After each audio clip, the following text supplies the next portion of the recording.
The Tarrant County Master Gardener Association has partnered with the Tarrant Regional Water District to encourage water conservation. TRWD maintains 4 area lakes and pipelines needed to provide surface water to local water treatment plants so they can clean that water to meet drinking standards for our communities.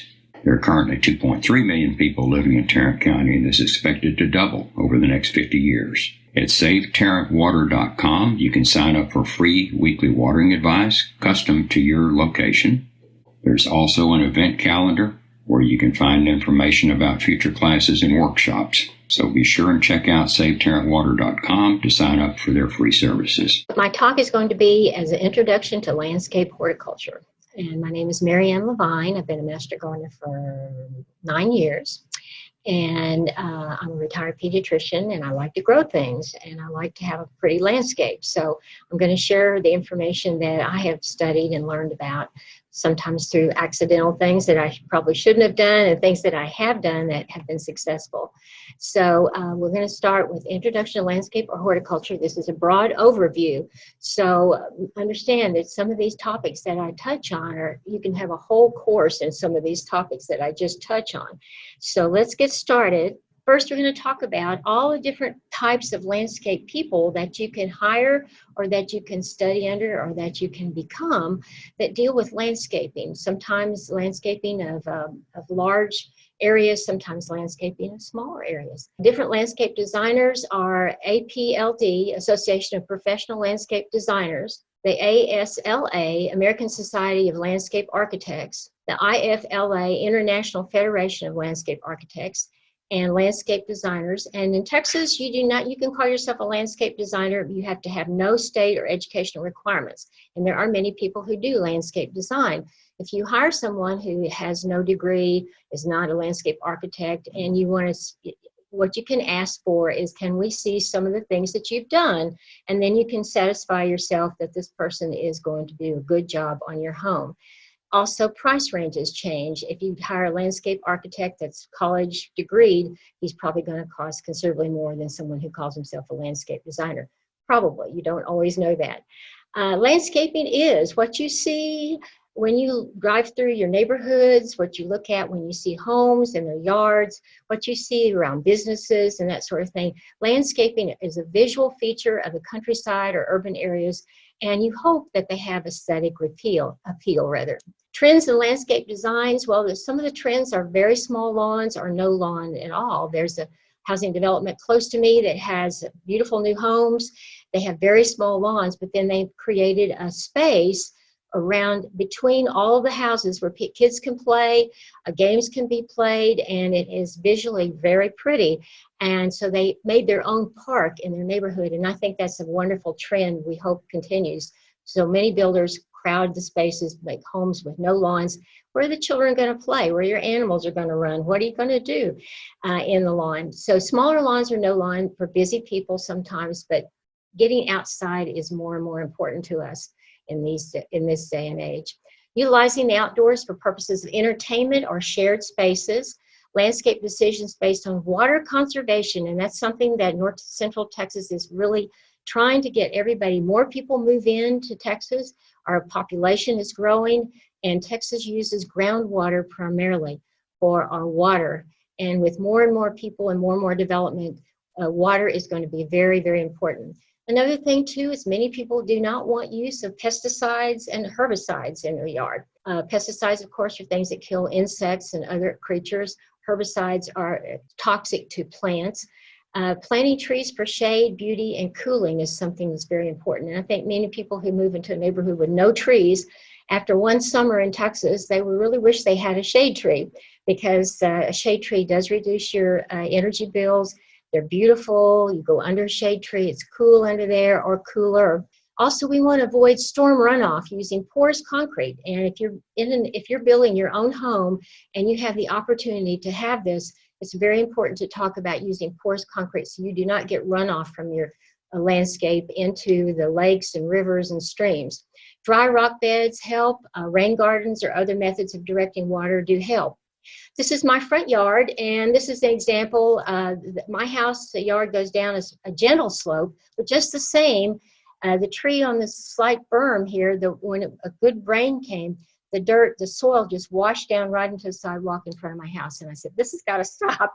And so we engineered actually it's a rock garden, but it slows down the water that would wash off the berm.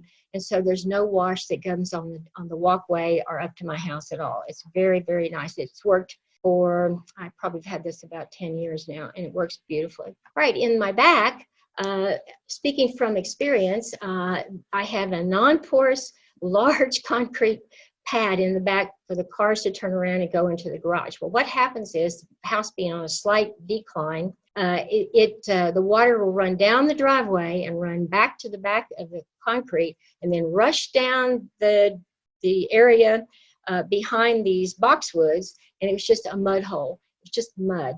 And so I actually placed this myself. It's a rock bed that has the borders, and at the end of it, where you can't really see too well, there's a cascade of large rocks that also slow down the water. And I've had no wash or no problem with it ever. You just occasionally have to get a few weeds picked out of it, but that's about it. And it's served its purpose very, very well. So I don't get the wash and the runoff and the mud I used to. So these are ways to control your water flow in your landscape. This is an example that a person who lives not too far from me who has Circle Drive in the front of their house. And of course they would get, as the water goes down off the driveway, you get a wash. And so they put a rock bed there with some plantings to make it more attractive to slow the water down. This is the side of my house, and as you can see, the driveway slightly goes down. There's a huge pecan tree. It's a monster, and it's grown tremendously since I've lived there. So all the grass died, and all it would do is the mud just wash down to the driveway. So I took out all the scanty grass that was there and any weeds that were there and replaced it with stone. There's no wash now, and it holds very, very well, and what grass is left is growing up on the top of the slight hill there. Again, these are ways. How to draw a landscape. People say, well, I'm so intimidated. I go out and I have maybe a quarter of an acre. I have, a fairly large front yard, as maybe small backyard, or the opposite, large backyard, small front yard. And how do I decide what to do with my yard? For one thing, you got to go out and look at it. You have to go out and look at it and check out, see where the light comes from, the direction of the sun when it rises, direction of the sun when it goes down, what's in full sun, what's in shade, how many trees do you already have that you have to deal with a tree there, what shrubs that you already have or maybe need. And then you can decide on some things and draw a graph paper to scale of your property. You can use 1/8 inch to 1 foot a landscape. So a 60 by 80 foot landscape can go on an 8.5 by 11 sheet. You can make a rough drawing using bubbles. You can use a Google satellite image to start. Only problem is I have these trees that hide my yard, so the Google image just shows some big trees. You can't really see through the trees, not like a LiDAR, where they bounce the off of the ground. Use the deed map of the house and yard, and that's what I did. I used the deed map. And oh my goodness, I've lived there long enough. I've made it so complicated. It's a complicated yard. So as you can see though, you can see the house, where the house is. You can see the property lines. You can see what the front looks like and how big the front and the back is. You can see the large concrete drive in the back, and you can see the pathway in the back, and you can see the rock bed in the front, and you can see where the trees are. So that gets you a start, and you say, well, I need a workspace for garden equipment. I need a place to grow vegetables or flowers. I need to hide some things. If I have a building that's a shed in the back, I may want to put something in front of that to hide it. You have to decide in your front yard and your backyard, what kinds of uses do you want? Do you want a patio that you can lounge around on? Do you want an outdoor, you want a way to cook, an outdoor kitchen? Do you want a swimming pool? All the different things you have to consider in your landscape, but it helps to draw it out yourself just to get yourself an idea, even before you present it maybe with a landscape designer. The decision-making process and dealing with your landscape, you have to set goals. And believe me, I've lived in my house almost 30 years now, so it wasn't all done. I didn't complicate it all at once. It was a slow process over time, because you have to consider the budget, you have to consider what you want to do, you have to maybe get professional input, and then you can decide what you want to do yourself And if you like to be outdoors and you like to get a little sweaty and a little dirty, it's a lot of fun sometimes to do stonework yourself or do whatever you feel. But if you're a busy person, you don't have the time to do that, you can consult with a professional and tell them what you would like, and they can do that for you and give you suggestions as well. Do you want a garden for edibles? Do you want to do pollinators? Do you want to make the bees and butterflies happy? Do you want to have some kind of wildlife, which sometimes wildlife in the city can be pretty good wildlife, even in an urban setting. I get possums and armadillos and raccoons, you know, and squirrels. We get all kinds of things where I live. Seasonal color. Do you want to have a seasonal color so that you can plant an area for every season? And that's something to think about too. Curb appeal. When somebody drives up to your house, do they go, ooh, or do they go, oh? You know, it depends on what you want. Plant collections. Some people do collect succulents and cacti. Some people collect tropicals, that sort of thing. They want a greenhouse. You don't want a greenhouse. Privacy, noise reduction, all those things are important. Time to devote to the yard and garden. Your budget. Do you have children? You have to consider your children, give them a place to play and have fun. If you have pets, a dog needs a little space to run in addition to taking them for long walks on a leash. And the style of the home. You have to look at your house and say, is this a ranch style house? Is this what I call a terra house with columns and all that? Is this a formal house and informal house? And I'll show you some pictures later of different styles of homes. You do not, if you have a terra house, which has the columns and it's the old-fashioned Southern style house, you don't want succulents and cacti in front of your house. It does not match the house. So you have to think about that as well. The features outside the home, another thing to think about, where are the electrical outlets? Where are the faucets outside? Where are the downspouts and hardscape already present? Like I said, if I had to go back, I would have a porous concrete pad in the back to have the cars turn around rather than a concrete that's non-porous. Sometimes you have to deal with what you have. You also need to know the north, south, east, west orientation of your home and yard so that you can determine the areas that are going to be, maybe have a microclimate for plants and plants that are a little more tender, winter tender, or don't like as much heat in the summer in some of those places. Desirable features to consider, and a lot of people, if you go on a garden tour, and almost everybody has some kind of water element. A rain garden is one that if you have a low area and it holds water after rain, you can plant plants there that like that. You can have a water catchment area, and then rain barrels are really, really important now because the water that comes off your roof can be collected in a rain barrel, and you can water with it without increasing your water bills, which can be significant in Fort Worth. Compost areas and work areas, and those you need to consider. You don't want a compost area in your front yard. You want a work area. You want to have all that sort of nice and hidden away if you can. If you can't, you can still have those areas in your yard. A garden shed or storage house is invaluable. It cleans out your garage unbelievably. If you can make a garage really neat with a lot of tools and things, but if you have a garden shed or storage house, it is invaluable. Expanding the outdoor living space, if you want a patio, an outdoor kitchen, a swimming pool, a water feature, all those things you have to consider. And again, it doesn't have to be done all at once. You can leave space for these things and develop this over time. A lot of houses I've been to have vegetable or kitchen gardens, and chickens are a big thing now, so chicken coops are important.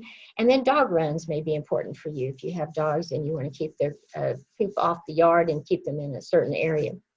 Right. Consideration for hardscape. Hardscape features, there's decks, driveways, circular drives, expanded parking, walkways, walls, fences, stone or dry rock beds, arbors, gazebos, play area for children, tree houses, tennis courts, games area, and jungle gyms. A lot of things can go in a yard, and it can be very enjoyable if you make it easy to use and comfortable for children and animals and your guests as well, family and friends. Materials for hardscaping can include a lot of different things. Again, if you're going to use concrete, try and get porous concrete. Stone in various forms is cobble, and as you saw that I showed earlier, we used cobble to make the dry rock bed. You can use smaller cobble, you can use really large cobble, and flat stones are nice for walkways, and you can use pea gravel. Pea gravel tends to kick out of a walkway if you don't have stepping stones, and sometimes they'll wash out of a rockway, but it's easy to put back in. Cut stone is nice. If you have a cut stone that's nice and flat and can be mortared, or you can leave it unmortared and plant thyme or other plants between the stones. Decking material includes a variety of materials as well: concrete, metal, brick, and stone. Those are wood as well. Those are all things that people can make decks out of. And a deck is a place to relax. It's a place to view your yard that you've maintained and you've got it beautiful. And you can sit out there and family and friends can join you as well on a deck. Sometimes the decks can be covered. Sometimes the decks can be completely open. Sometimes the decks can be shaded by trees, however that you think that you want a deck. But it's just nice to have that extension from your house. Okay. Planting beds in the landscape. Curving forms are more pleasing than straight lines. Curving forms, curvilinear, looks so much better than a straight line.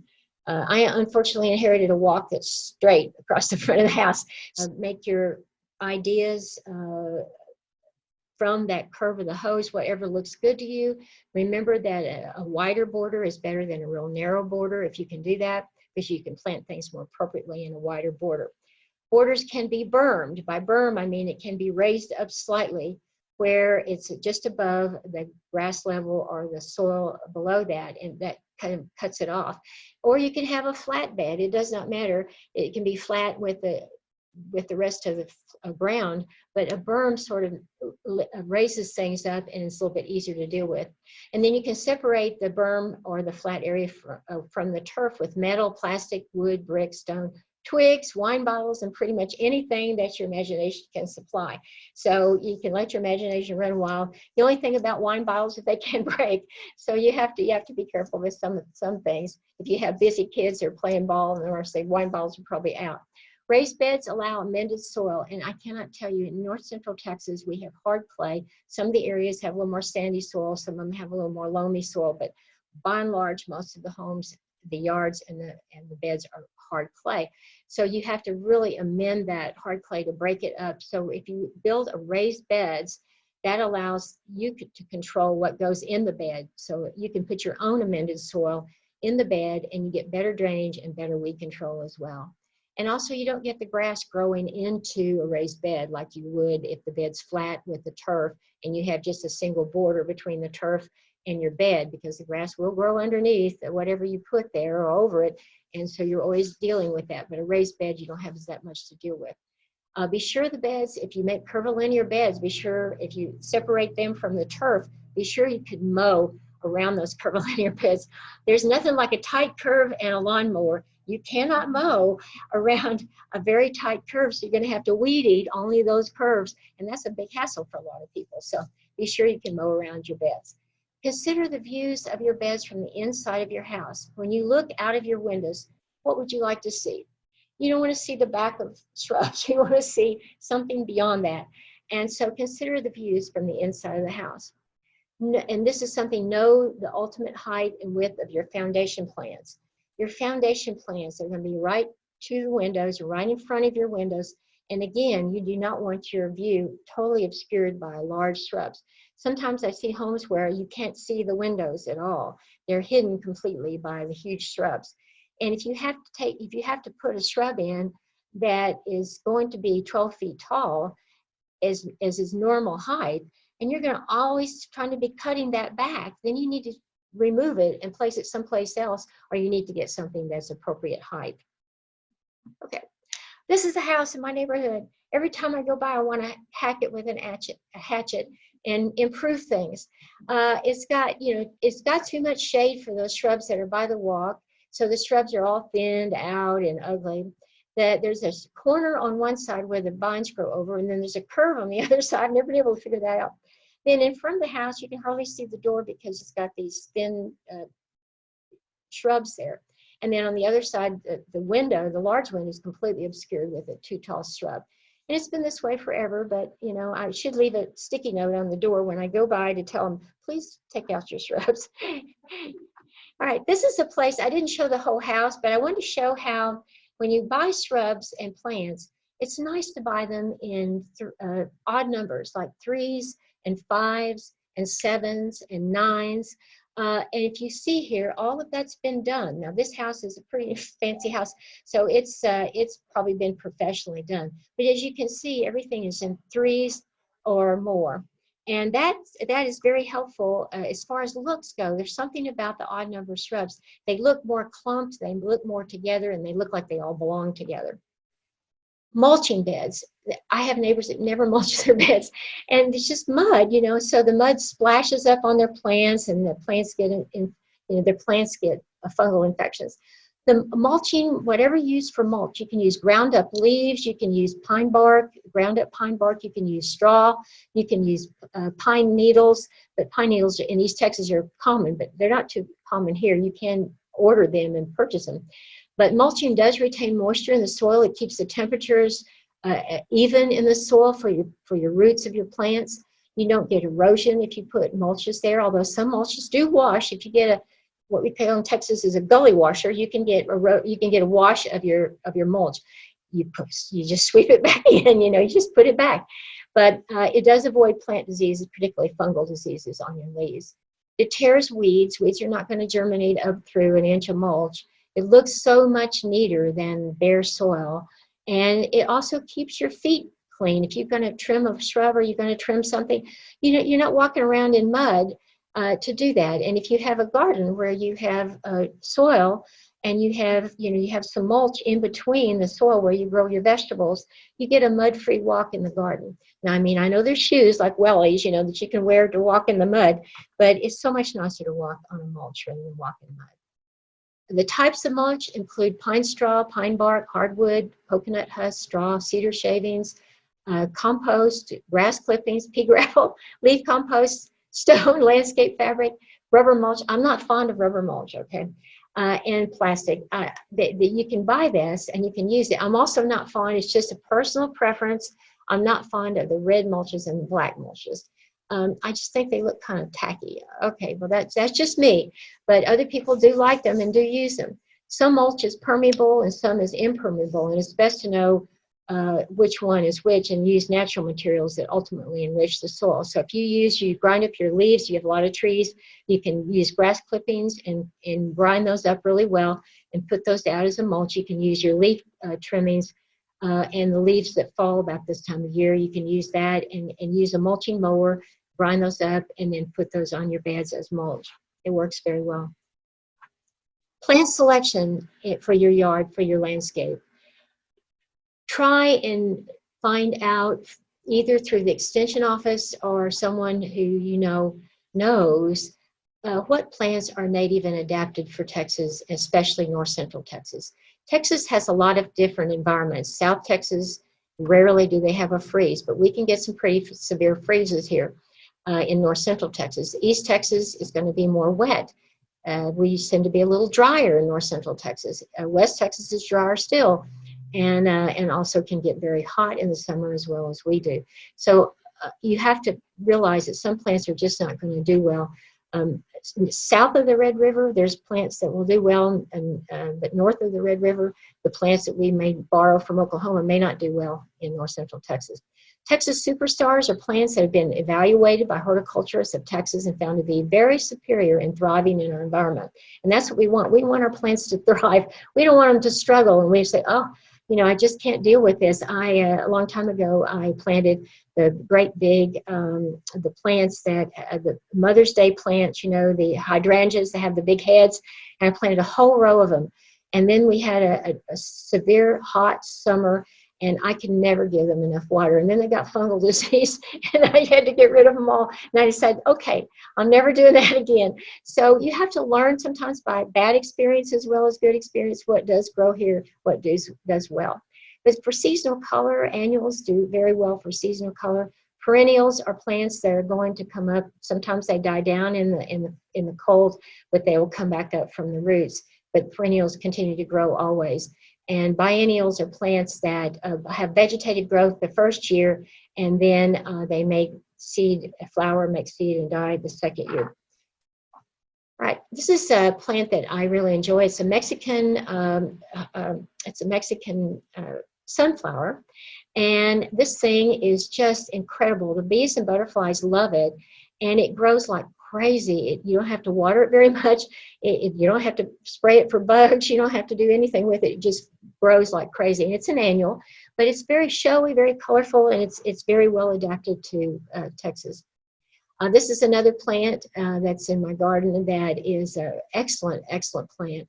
It's a Mystic Spires salvia, and it just grows like crazy. The bees are all over it, and the butterflies are on it, but the bees are just crazy about it.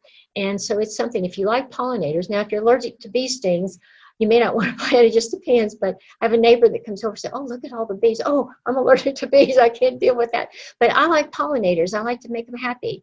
And they're still blooming now, all the way through early spring to frost. They'll bloom, and the bees can get nutrients from them.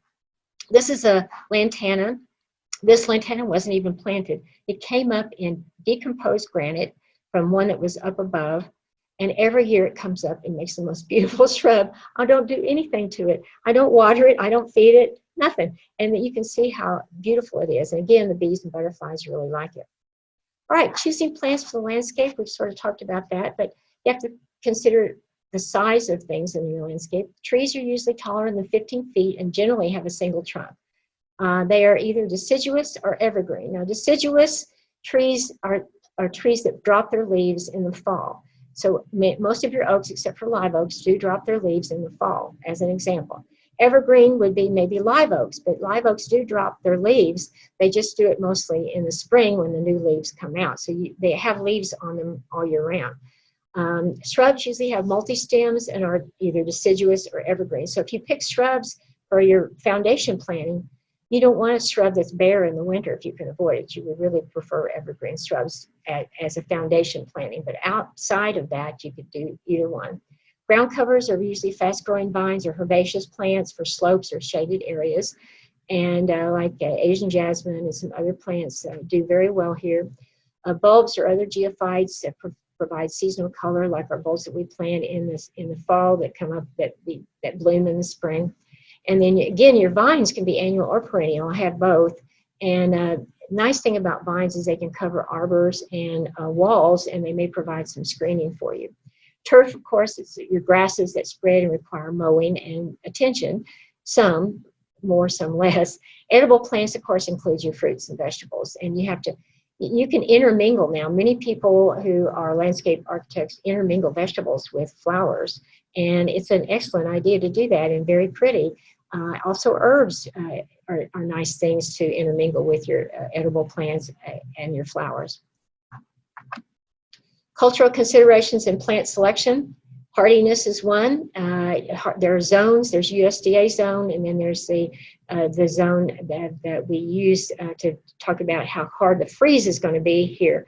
And then you need to consider your moisture needs, your bloom times, your mature size, pest or disease problems, deciduous or evergreen, and also that whatever plants you choose mend well with the landscape scheme. And also you have to have these things that are aesthetic. There's certain plants that I think would thrive here, but they just don't appeal to me. They either look too weedy or they're too prickly or whatever. Also, the hydrozone is just considering a water zone where you wouldn't put a plant, you wouldn't put a hydrangea, for example, even an oak leaf hydrangea, in with succulents and cacti because they have different water needs. And so you don't want to combine things in your landscape that have drastically different needs as far as water goes. Plants at the nursery, mail order plants come bare-rooted, balled and burlapped, or container grown. And most of the plants in the nursery that we see in the big box stores are container grown. But you can order plants from various nurseries in Texas that will come bare-rooted. And they'll have instructions with it, but you need to read the instructions from a bare-rooted plant. You need to put it in the ground as soon as possible. And there's certain times of years where you do not want to order a plant, or you can't get a plant like a certain kind of tree until the season is correct for planting it. For example, if you're going to have a tree that you want to plant in your yard and it comes bare rooted, you need to plant it when it's dormant.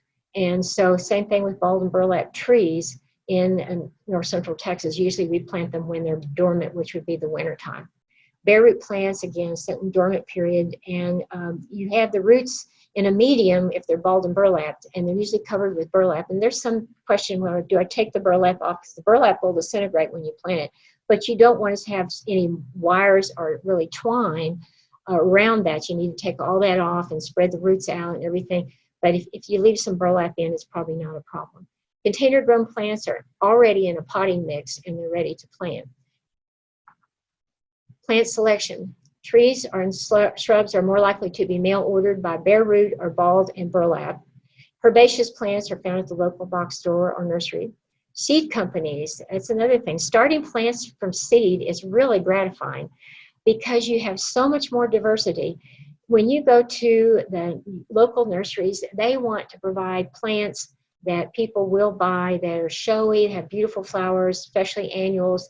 And so they will have somewhat limited variety of plants. So if you start plants from seed, though, you can order seed from reputable companies. I like Johnny's Seed in Vermont. And they have vegetables, flowers, anything you can think of. But you have plants that you start yourself that are going to be, that you won't find anyplace else around in the stores. When purchasing plants at the nursery or box store, check for healthy plants. Now, if I have a plant, they say, oh, if it's too pot bound, don't take it home. You know, if it's growing out the bottom of the pot, that's not good. If there's a plant I want, I have found that if I take it out of the pot, and of course it's circled by roots, and it looks like it's, you know, it's going to strangle itself, you can cut those roots and you can rake out the roots and separate them out and still plant them and still have a good plant. But you want to check no yellow brown leaves. You want to be sure you don't get insects or diseases home with you, because you don't want to take these homes and put them in your yard. Requirements of landscape include watering, fertilizing, weeding, mulching, and pruning. That's it. No, just kidding. It's a lot. It's a huge responsibility. You know, welcome to home ownership. If you have a home or you have a garden, you've got to do the things that take care of your plants. You can't just stick them out there and leave them. You know, some people do that, and then their yard looks like they did that. All right. Selecting methods of watering include in-ground sprinklers, which I do have, which are nice, but you still have to maintain them. Soaker hoses are great. You can wind those through a bed and hook it to the faucet and just let it slowly drip, which is good because you're not doing the leaves, you're getting it at the roots. Drip irrigation is what I have in my raised beds, and it's wonderful. You have the control separate from your homeowners, the rest of your system, so that you can control it yourself. And then hose with water breaker. And I do a lot of hand watering of things, especially newly planted things, because the system may not do a good enough job. The other thing too is if it's really hot and we're under water restrictions and there's things that you think are going to need more water, be sure your faucet will allow your hose to go out to all those beds and you water yourself. And it's such a pleasure in the evening time or in the early morning to go out and just water and just enjoy the birds and all the things out in nature, and, you know, and the honking and the cars. No, I'm just kidding, but just the same, it's a pleasure to water sometimes yourself. And then sprinkler attachments. I have several small ones of those, and I may put those in spots where the system's not quite getting it really well and things are looking like they're drying up. You have, again, consider conservation of water. Again, that's why I hand water, because I don't want to turn the whole system on to water when just a few areas need some extra water. So that's why I go and hand water myself, so the whole system doesn't have to be turned on and I can obey my water restrictions. Fertilizing in the landscape can get very complicated, especially grasses. Shrubs and trees should tolerate alkaline soil and water to avoid iron chlorosis. What is iron chlorosis? Well, if you look at a tree that's non-adapted to north central Texas, our soil is alkaline, and alkaline is the opposite of acid. So pH is what they use as to measure that. The bigger the number from pH, beyond 7, the more alkaline it is. Below 7, the smaller the number, the more acid the soil is. And trees and shrubs have learned to adapt to certain types of pH in the soil. And the ones who are adapted will do well here. But if they're not adapted, and there's something that would grow in East Texas, which has more acid soil, then trees and plants here, well, the leaves will turn yellow and look pale. And that's because they cannot get don't have the ability to get the iron out of the soil because of the alkaline pH. And so you get a tree that looks rather pitiful, and the leaves look kind of yellowy and pale. The only way to know what fertilizer is needed for your landscape is to send soil samples to the lab at Texas A&M. And if you call the extension office here in Tarrant County, they can send you the bags and the information to collect soil samples, as many as you need. And it's the only way that you actually know for sure. You will receive information about any low or missing nutrients and how much to apply. That is invaluable, because you're just guessing if you don't know how much fertilizer you need to put on your lawn or with your plants and shrubs or your garden. So it's really worth doing. It's not expensive, and it's something that's very valuable, and you can keep that. And then ever so often, if you're having a problem someplace, you can redo it. You can recheck some things and send it back again and see if you're missing something that you need to have put in. Turf fertilization is usually done on a schedule depending on the type of grass you have. So here we have a list of, it's not totally comprehensive, but it is most of the things that we have in north central Texas. Common Bermuda is fertilized every 8 to 9 weeks starting late March or early April. And St. Augustine, which is about 4 times a year. St. Augustine is early April, June, and September. And we don't fertilize in the hot of the summer generally, other than early June, because of the possibility of fungal disease. This is why we do not do that in St. Augustine. Buffalo grass is mid-May and mid-September, so it's just twice a year, which is good and a little easier than some of the others. Zoysia grows well here in Texas. It's early April, mid-June, and early September, so it's similar to St. Augustine. Your all nitrogen fertilizers are recommended for north central Texas. The first number is nitrogen, the second number is phosphorus, and the next number is potassium. And so you can see that our soils have plenty of phosphorus, plenty of potassium, but we do often need nitrogen. So all nitrogen fertilizer is what's highly recommended. Now you'll see other fertilizers in the box stores and things that have the second and third numbers. The 00 represents the phosphorus and the potassium. But just the same, it's good to use primarily all nitrogen. Newly planted trees generally need some root stimulator monthly until they leaf out, and then you can fertilize them. Bare root plants, keep them moist. Do not fertilize until they leaf out. Container grown trees and shrubs may use the same fertilizer as the lawn, and that's what I do. I fertilize the trees and shrubs with the same fertilizer. Transplant of herbaceous plants do well with long-acting fertilizers like Osmocote, and I don't get a kickback for Osmocote, but I do like it. I do use it frequently because it gives you a little more expand, especially with annuals. When you plant annuals, you're not expecting them to go more than one season, because they're going to grow, they're going to flower, they're going to set seed, and they're going to die in one season. So something like Osmocote will carry them through the whole season. Weeds in the landscape. Oh my God, weeds are plants that are not desired, although some can be rather pretty, and must be removed by hand or other methods. Now, I do not do anything about dandelions. I actually think they're rather pretty. And the bees, sometimes for the bees in early spring, that's the only things that are blooming. And you see the bees on the dandelion. So I don't do those, but other people, dandelions have to go. Mulching to terrace weeds, of course, that's supposed to be weed, the D there, not weeds. But herbicides may be used to spot treat weeds. A herbicide, like Roundup, for example, and there's others on the market, you can spot treat, you can spray a weed. But remember that a herbicide that's a general herbicide will also kill your grass. If you use too much herbicide on your lawn, you'll kill parts of the lawn as well as the weeds. Pre-emergents are useful for grassy weeds and broadleaf weeds. You apply for warm season weeds in March and June, and cool season weeds in September. And generally speaking, you need to do all of those applications. Used to be you just did in March and September, and I think they've increased it to June for summer types of weeds that come up. If you've got Johnson grass, and you've got Dallas grass, and you've got the winter ryegrass that comes up like crazy, this really helps to do the application. I'm not going to give you any information on the types.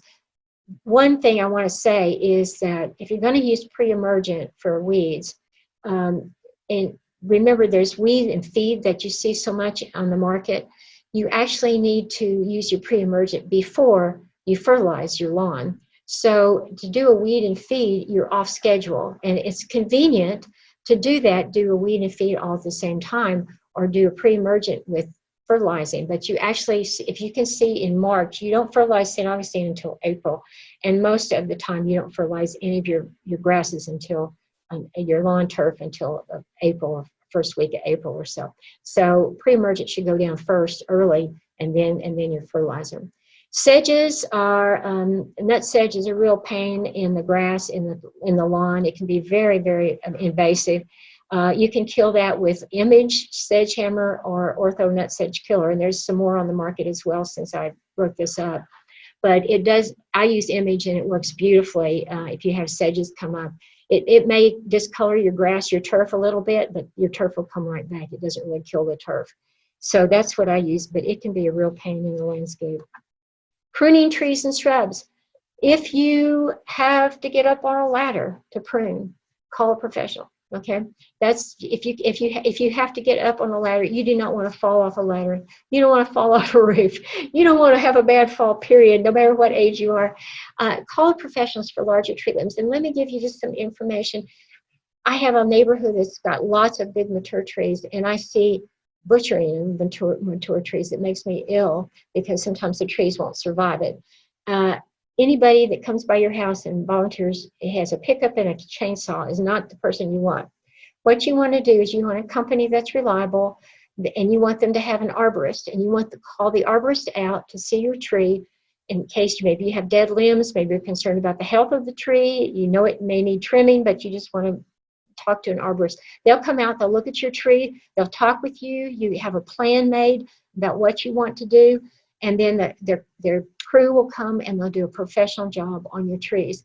But if you see trees where the limbs have trimmed out on a big tree, where there's just a few leaves on the ends of the limb, that's not enough leaf to provide nutrients for that tree. So that photosynthesis can occur there, but it's not enough to provide food for the big trunk and the limbs. So the tree will slowly decline and it will eventually die. And then it becomes more money to have the whole tree taken down, and then you can have a dangerous tree where limbs are going to fall on people and hurt them or on their cars, and you are responsible for that if it's your tree.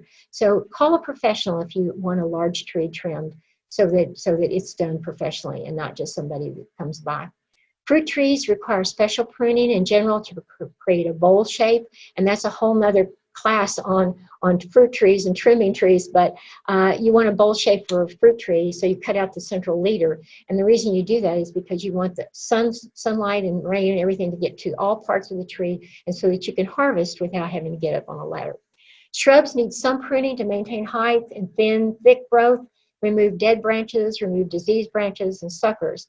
And I have found that trimming them gently is best to do. Never prune anything basically more than a third of its growth, and then know when to prune blooming shrubs so you don't remove future blooms. I've had several calls at the extension office about my hydrangeas just never bloom. What's wrong with my hydrangeas? And I say, well, when did you prune them? Oh, in the winter. I pruned them in February or March. And they said, well, you pruned away all of the potential flowers is what happens. So don't prune them. Prune them in the fall if you have to, but don't prune them back. Let them bloom and then prune them after they bloom. Hedges can be pruned to have the side taper down and not taper up. And I'll show, there's a picture I wanted to show you. When you have a hedge like boxwoods, for example, I see the boxwoods pruned, they have a flat top, of course, and then they go downward so that they have a taper downward toward the base of the shrub. That is totally wrong to do that. You should have a hedge with a flat top if you want to make a hedge that flat, and then it should taper outward so that the bottom part of the shrub gets as much sunlight as the top of the shrub. If you don't do that, then what happens is as the bottom of the shrub that's pruned inward doesn't get as much light, so the leaves and everything fades away on the bottom. So what you end up with is like a shrub on a stalk where the upper part's there and the bottom part has disappeared. And I'll have a picture of that soon. Installing shrubs and other plants along a foundation is an error that will, if they outgrow the space. And I mentioned that before. You don't want to look out your window and look at the back of a shrub. You want to have a scenery that you can look out. So if it's too tall and you're having to cut it back all the time, then take it out and put something else there. Another landscape area is planting aggressive ground covers or vines that require constant cutting back. And I have a huge bed of Asian jasmine, and yes, it does have to be cut back. regularly. So that's my job to do that. And it's not an easy job because it's a large bed, but you have to cut it back. But it does make a nice vine. If you want to have the yard man do that, you can do that if you want to have somebody that can do that for you, but it's a job. Bad mulch like rubber tires, impermeable plastic, ugly stuff, that's really awful. When you see that, you think, wow. Random plantings of plants that should be in a mass planting. If you're going to plant things, like I said, 3s, 5s, 7s, 9s, odd numbers, but cluster things together. Don't have one single shrub in front of a window and nothing else around it matches. Try and put things together in groupings because it just looks so much better. The other thing too, as I mentioned, styles of homes. If you have a home that's a more modern home, you need another kind of. If you have a house that's more formal, you need to have plants that are more formal. Pruning shrubs or trees in the wrong season, we mentioned that. Lawn problems not addressed in a timely manner. This year has been a bad year for pinch bugs, and I've seen whole lawns disappear, and nobody's gone out there to look at it, but they're going to have to resaw it if they want a lawn. It's really expensive to let it go. So check things out and deal with it. Find out from somebody, have somebody come look at it, maybe that that knows about things, and make a decision about what to do. Planting messy trees that drop fruit on the landscape. You don't want a female ginkgo biloba, for example. The fruit stinks, it's really messy, and it's not good. Not improving your soil quality prior to planting. That's very important. If you don't improve, if you're planting directly into the ground, if you're planting into hard clay, your plants are not going to thrive unless you amend that soil before you plant it. They'll struggle. They may thrive sort of, but they will struggle if you don't amend your soil. So if you don't amend your soil to do a garden, vegetable garden, flower garden, perennial garden, whatever, you need to find out what you need to do to improve your soil. Again, the Extension Office can help you with those things as well. Just want to go through something quickly. I found some interesting things online. This is from the New York Times. Yardson is an online service that will design your space and recommend plant material. And you complete a questionnaire. They do a satellite imagery that confirms the space boundaries and determines the sun and shade patterns. And it's the least expensive package is $249, but other prices can start at $1,000 or more for involved projects. But it is an online service, which is kind of neat. Also, one's called Land Stylist. Is a service by a landscape designer for the purpose of providing sustainable and stylish design for people on a budget. And then you can look at a board of inspiration, a garden plan with a layout, and plant suggestions, and an individual consultation, and that starts at $300. iScape is the most labor intensive for the homeowner. If you don't want to spend much money, it will do your renderings. It's an iPhone app that was created by a landscaper turned tech entrepreneur. It allows you to be a virtual landscape designer by snapping your outdoor space and filling in and everything.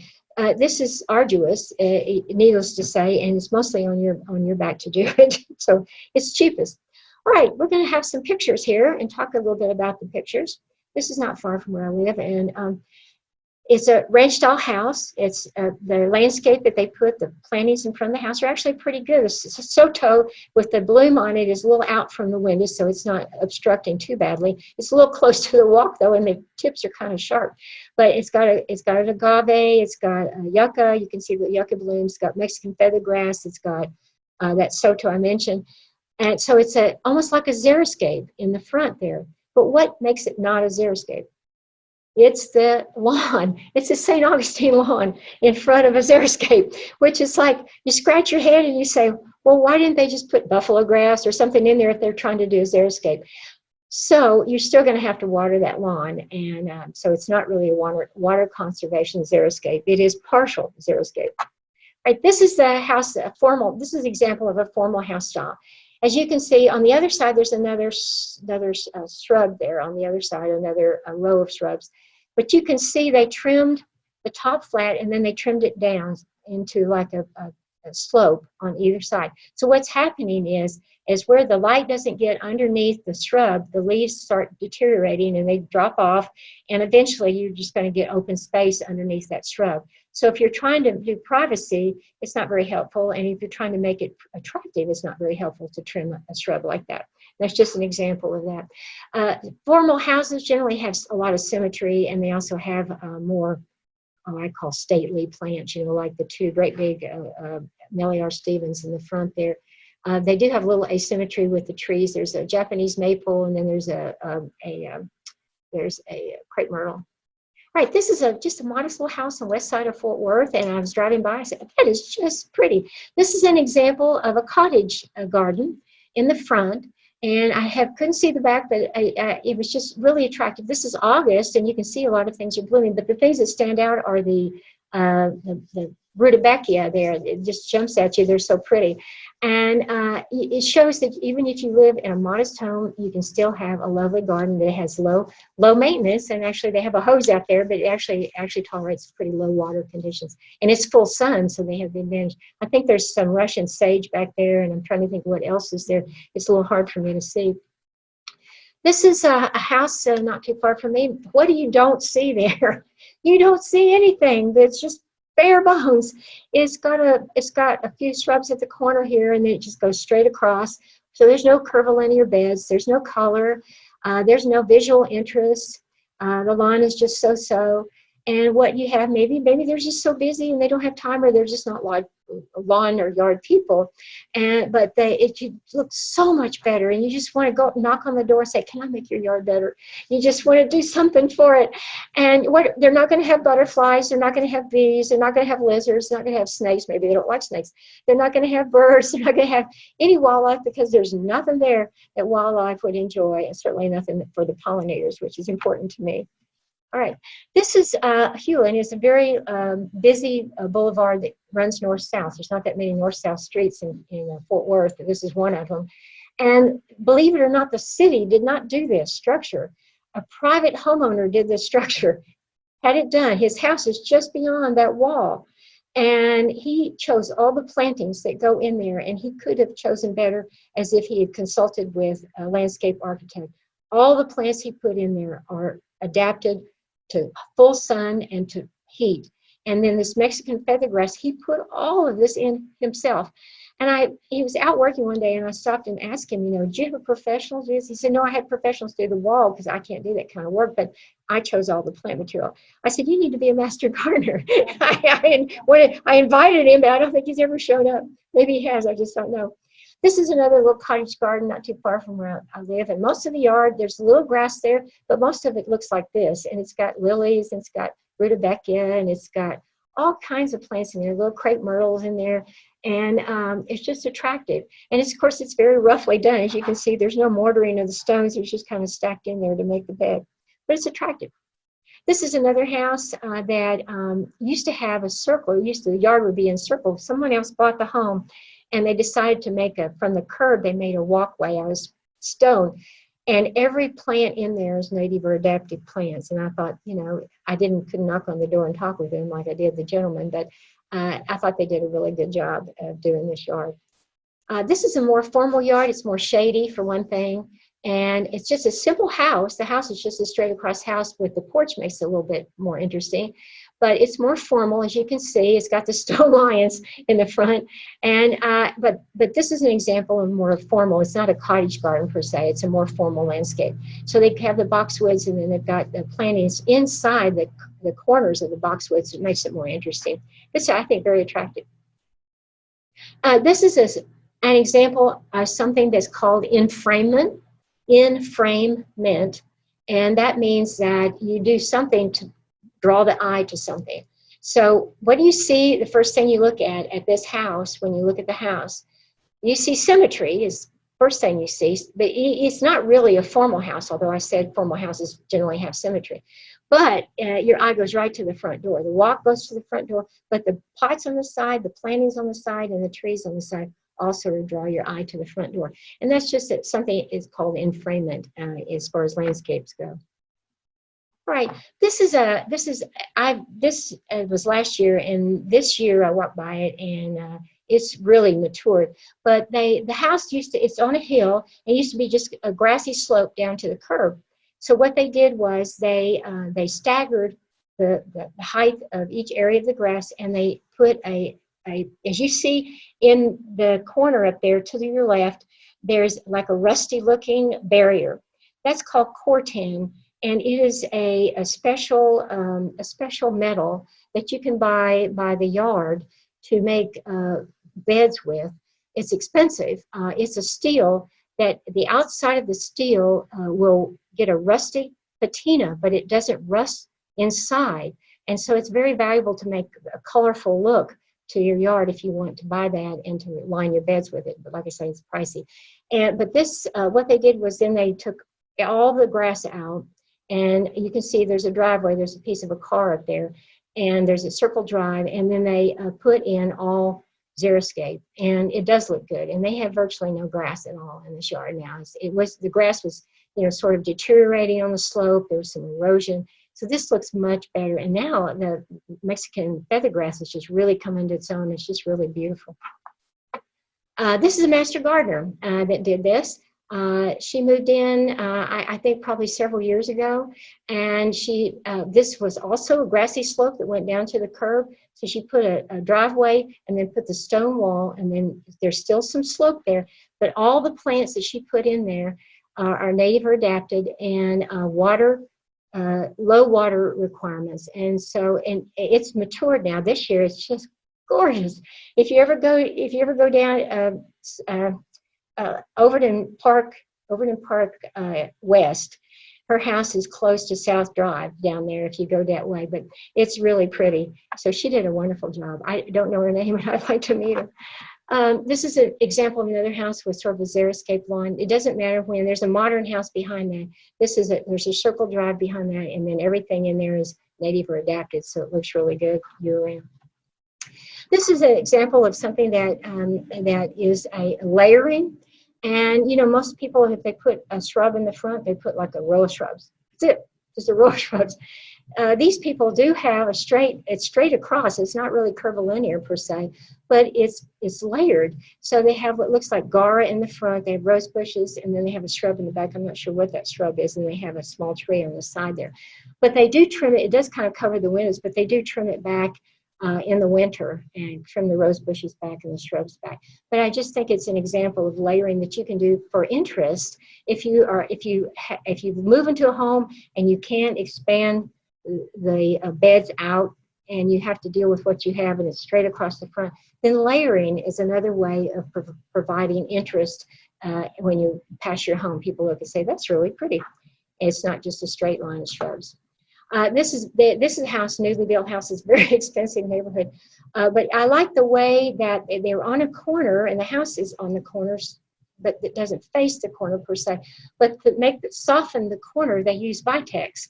And so you've got 3 vitex trees there that they're just about done blooming, but they're very pretty when they first start blooming. And then underneath they have vines. Again, vitex is a plant that's very adapted to Texas. I don't know if vitex is a native plant or not, but it's a very, very beautiful plant, and it does bloom purple blooms in the spring and summer. This is another yard that has, as you can see, it's Texas sage is just huge there. A lot of native and adaptive plants that require low water. This is Master Gardener yard, and he designed a side yard there with flowers, and then this past a couple years ago he put in an extra yard, and there's always something blooming there. I've never failed to go by and there's not something blooming. This is another picture of it. It's just beautiful, I think. This is August. So, in August, everything's looking really tired. His yard does not look tired at all. This is my backyard. Before I retired, I wanted to build. I knew that I would be growing considerably older, and I didn't want to have to get down on my hands and knees and then try and get back up again. I can get down, but getting up is the real problem sometimes. And so what I did was I hired a company to take most of the backyard, remove the grass, and put in raised beds. Those are stacked stones. There's a slight slope, so as you can see the stones go lower and then higher to accommodate the slope so that it's still even at the top. The height is still even. And but they're not mortared. So the lizards love the inside of that. Lizards and sometimes snakes, usually small ones, but they love it. The lizards are always sunning themselves in the sun, and in the wintertime they come out from inside of their lizards everywhere. And I just love them because they eat the bad bugs. You want lizards and things like that in your yard. And so I can garden in the beds. There's 4 there. I designed it myself, but it's 4 by 8 4x4 in the center, and it's invaginated. As you can see, she can get into the center of it. And they're all the long beds are 4x8s. And it's got drip irrigation in there, and the irrigation controls are at the side, and then I've got my greenhouse right behind there.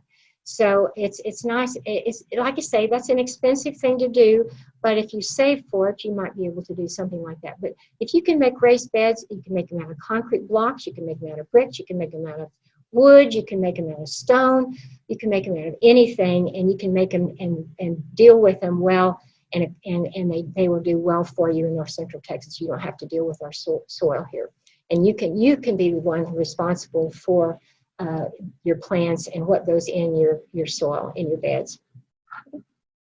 And that's just another view of it. Those are not weeds, and those are 4-nerve daisies that have seeded themselves into the decomposed granite. And so I let them bloom and reseed, and then I pull them out and when it gets cold. And that's just another view of the garden from one end of it. But anyway, it's fun to do landscaping. You can do it many things yourself. You can hire things done, but it's so much fun to get out and do things yourself. And as I usually tell people, my garden is always a trial garden, because I like to try all kinds of plants and see what does well here and what doesn't do well sometimes. But if you, the Extension Office has a wonderful list of trees, shrubs, perennials, annuals that are native and adapted to North Central Texas, and you call the Tarrant County Extension Office, and they will send you, or email you is even better, a list of things that work well in Texas and work well in North Central Texas. Thank you.